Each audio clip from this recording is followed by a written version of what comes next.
On October 19th, 1987, the stock market fell 22.6% in one trading day. Nothing before or since has ever matched it. Not even the worst day of the Great Depression. Some of the men running the world's biggest trading desks left the building that afternoon wondering if their firms would survive the night. What caused it wasn't a bank failing, a war starting, or bad economic news. It was something almost nobody watching the ticker that morning had ever heard of. $500 billion of stock market value disappeared that single afternoon, the New York Stock Exchange's steepest one-day loss since the exchange nearly shut down at the start of World War I in 1914. And it didn't stay in New York. As markets opened around the globe over the following hours, worldwide losses reached an estimated $1.71 trillion. Pension funds, retirement accounts, and family savings that had spent years compounding quietly were gutted in a single session. For thousands of investors who had never lived through a real crash before, this was the first one, and it was already the worst one on record. By the end of this video, you'll see exactly how the greatest bull market Wall Street had ever recorded turned into its worst single trading day, including the one detail almost nobody watching that morning understood yet. The very strategy built to protect investors' portfolios from a crash was the thing selling into it. Automatically, all day long. That detail won't fully make sense until you've seen the whole crash unfold first. 7 months earlier, none of this seemed possible. The Dow Jones Industrial Average had closed out 1986 up 22.6% for the year, at 1895. By August 25th, 1987, it had climbed another 44% to an all-time high of 2,722. Wall Street called it the greatest bull market anyone alive had ever traded through. Brokers were hiring as fast as they could find desks. Nobody on the floor was talking about a crash. So how did the best market anyone had ever traded through start breaking apart in less than a week? By mid-October 1987, interest rates were climbing and the dollar was sliding. And on October 13th, the House Ways and Means Committee introduced a bill to eliminate the tax deduction on debt used to finance corporate takeovers. SEC economists later concluded that single bill was the real trigger behind the market slide that week. It didn't look like panic yet. It looked like a market simply catching its breath, for now. Look at what happened next. Wednesday, October 14th, the Dow fell 95 points to 2412. Thursday, it fell another 58 to 2355. By the close on Thursday, the index had already given back more than 13% of the August peak, and Friday hadn't happened yet. 2 down days almost never happened back-to-back on Wall Street without a third one showing up right behind them. And this time, a third one did. Friday, October 16th, the Dow fell another 108 points, 4.6% in one session, at the time the single worst trading day the New York Stock Exchange had ever recorded. Volume was so heavy that afternoon the exchange's own order system started falling behind in real time. Traders went home that weekend already exhausted. And the market hadn't even opened for Monday yet.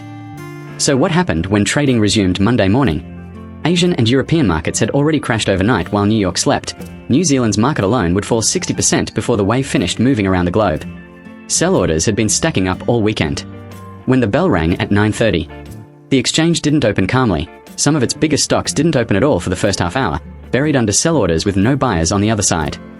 By the closing bell, the Dow had fallen from 2246 to 1738, 508 points, 22.6%, gone in one session. Tuesday brought a partial rebound of just over 100 points. But by then the damage was already done. 4 trading days had erased most of 7 months of the best gains Wall Street had ever posted. 604 million shares changed hands on the New York Stock Exchange that day, roughly 3 times a normal day's volume. And more than double any single day the exchange had ever processed before.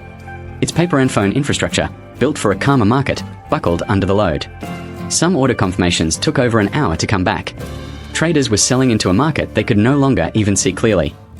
Here's the part almost nobody watching the ticker that day could see happening.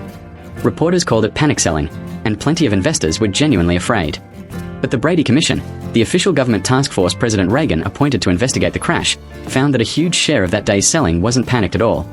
It was completely automatic, generated by computer programs that had been running quietly in the background for years, waiting for exactly this kind of decline to switch on. It was called portfolio insurance, a strategy that used computer models to automatically sell stock index futures as prices fell, supposedly protecting a portfolio the way an insurance policy would. Going into that October, the Brady Commission later estimated as much as $90 billion in institutional money was wired into strategies just like it. Nobody had to decide to sell. The software decided for them. and it decided the same thing. At the same moment, over and over, all day long. Here's the number that shows how far it spiraled. The Chicago Mercantile Exchange absorbed 27,000 of those automatic sell orders that day, the equivalent of about 85 million shares. Roughly 14% of everything the New York Stock Exchange traded funneled through a single venue. To cover it, the exchange had to collect $2.6 billion in margin calls against a typical day's total of about 100 million. Each wave of automatic selling pushed futures prices down, which triggered the next wave of automatic selling, which pushed prices down again. The machines weren't just reacting to the crash. In a very real sense, they were the crash. The market did claw back fast. At first, the Dow regained 288 points, 57% of Monday's loss, within just 2 trading sessions.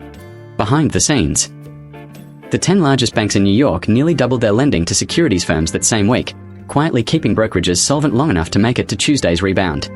But getting all the way back took far longer. The Dow didn't close above its August 25th, 1987 high again for almost 2 full years. Anyone who had bought at that August peak spent nearly 2 years underwater before they were made whole. A year after the crash, regulators built circuit breakers, automatic trading halts designed to pause the market before a single day could ever move like October 19th again. What they never built a rule for was the strategy that pulled the trigger in the first place. A computer, betting it could sell faster than the price could fall. That trade never really went away. It just kept getting new names. If this was worth your time, hit like, tell me what you think in the comments, and subscribe for more money history every Monday, Wednesday, and Friday.